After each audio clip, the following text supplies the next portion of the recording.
Good morning, man. I want to talk to you today and ask you the question, who's your father? Went to a men's group last night. It was just amazing. And it's a topic that I've been really walking with, wrestling with for quite some time. Because I grew up in a home where my father was not a role model. And I knew I wanted to do things very, very differently as I got older. And what was fascinating, when I joined the Army, and my best friend, Chris Barton, I met him, and the way he talked about his father's influence, even to this day, and his father's went to be with the Lord, his father still has an influence in his life. I challenge you to also read a book called Quiet Strength by Tony Dungy.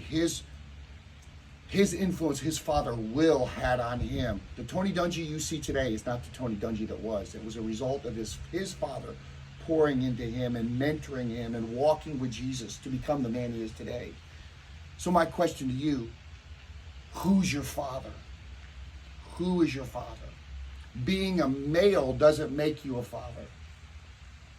And I was looking at some statistics, it's staggering. And I challenge you, go to Google, look up results of fatherlessness. A couple just jumped out at me. They did some research. Children with the lack of interaction with their father had a higher percentage of negative behaviors. Then they did a study on 835 juvenile inmates, juveniles, young men that were committing crimes. The only common thread that they found, the only disadvantage that they found was they were fatherless. Another study said fatherless young men are 279% more likely to carry guns and participate in drug trafficking. Who's your father in this earth? Not biological, but what man is speaking into you, shaping you? And I know the right answer is God is our Father. He is. But God uses people and uses men. John addressed this. How do we claim to love God who we don't see when we don't love our brother who we do see?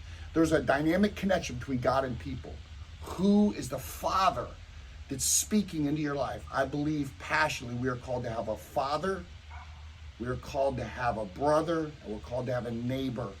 We're talking about fathers. Is it possible, if you're exhibiting negative behaviors, if you're struggling, you can't get over the hump, you're afraid to believe again, you're struggling, is it because you're fatherless? Find a father, man.